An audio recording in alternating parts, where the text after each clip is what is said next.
Hello, welcome to my channel. Like, share, subscribe చేసుకొని ఇంకా మరిన్ని వీడియోలు అప్లోడ్ చేస్తాను. సో ఇంక ఈ వీడియో అంటే ప్రతి ఫ్రైడే ఒక మూవీ రివ్యూ చెప్తాను అనుకున్నాను. మూవీస్ చూస్తున్నా కొన్ని అయితే నచ్చట్లేదు. సో ఫ్లాప్ అని చెప్పడం అయితే మూవీ అసలు బాగాలేదు, వెళ్ళొద్దని చెప్పడం నాకు ఇష్టం లేదు. కాబట్టి సో నేను ఈ మూవీ రివ్యూ అయితే వేయలేదు. ఆ మూవీ నాకైతే ఫ్లాప్, నాకు నచ్చినట్టే. సో మూవీ రివ్యూస్ ఇస్తానంటే అట్లీస్ట్ నాకు యావరేజ్గా నచ్చినట్టు అని. సో అది ఆల్రెడీ చాలా వీడియోస్ చెప్పాను. సో అదే ఫార్మేట్ ఫాలో అవుతున్నాను. సో ఇంకా ఏం చేద్దాం, వీళ్ళైతే మంచి మూవీస్ రిలీజ్ చేయటం లేదు. మీడియం రేంజ్ హీరోస్, పెద్ద హీరోస్ ఏమో అందరూ నెక్స్ట్ ఇయర్ అయితే ఇయర్ సెప్టెంబర్కి, దసరాకి, దీపావళికి, క్రిస్మస్కి పోతున్నారు. ఇప్పుడు ఏదైనా మూవీస్ వస్తుంటే ఒకటి అంత బాగాలేవు. మనమేమో సమ్మర్ వెకేషన్కి 5,000 10,000 పెట్టి ట్రిపుల్కి ఆడికి బాగాలేము.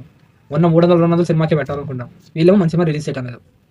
సరే సినిమాలు ఎత్తుకొని వస్తుంటే కొన్ని సినిమాలు వచ్చింది, భలే ఉంది ఈ సినిమా, నీళ్ళ మిస్ అయ్యాను. సో అలాంటి సినిమాలు మీకు చెప్తా ఉంటాను. సో నేను మిస్ అయిన సినిమా హౌస్ మేడ్. అనే హాలీవుడ్ మూవీ ఉంది. సో ఆ మూవీ రియల్గా ఒక బుక్స్ ఉంది ఇన్స్పైరీ రాసినట్టు, ఒక బుక్లో ఉన్న స్టోరీ. ఆ బుక్లో ఉన్న స్టోరీని వీళ్ళు ఫిల్మ్ చేసేసారు. సో అదొక రియల్ స్టోరీ అని చెప్తున్నారు అయితే.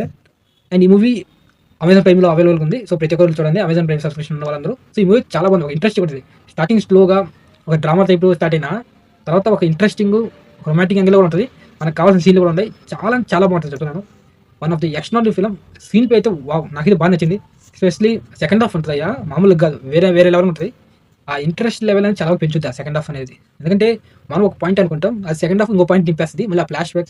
మామూలుగా ఈ మూవీ చూడండి, నేను రికమెండ్ చేస్తాను. ఈ మూవీ చూడాల్సిందే. కానీ చూసిన వాళ్ళకి కింద కామెంట్ పెట్టండి, మీకు ఎలా అనిపించింది, బాగుందా బాగాలేదని. చాలా మంది రేటింగ్ కూడా ఇచ్చారు 7.5 అబో. So this is the one of the best thriller movie and drama movie.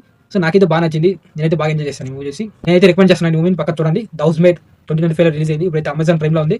So చూసే ఈ మూవీ నాకైతే బాగా నచ్చింది. ఇలాంటి ఇంకో మూవీ రికమెండేషన్ మళ్ళీ వస్తాను. అంతవరకు మీ TF5 బానిస, బాయ్.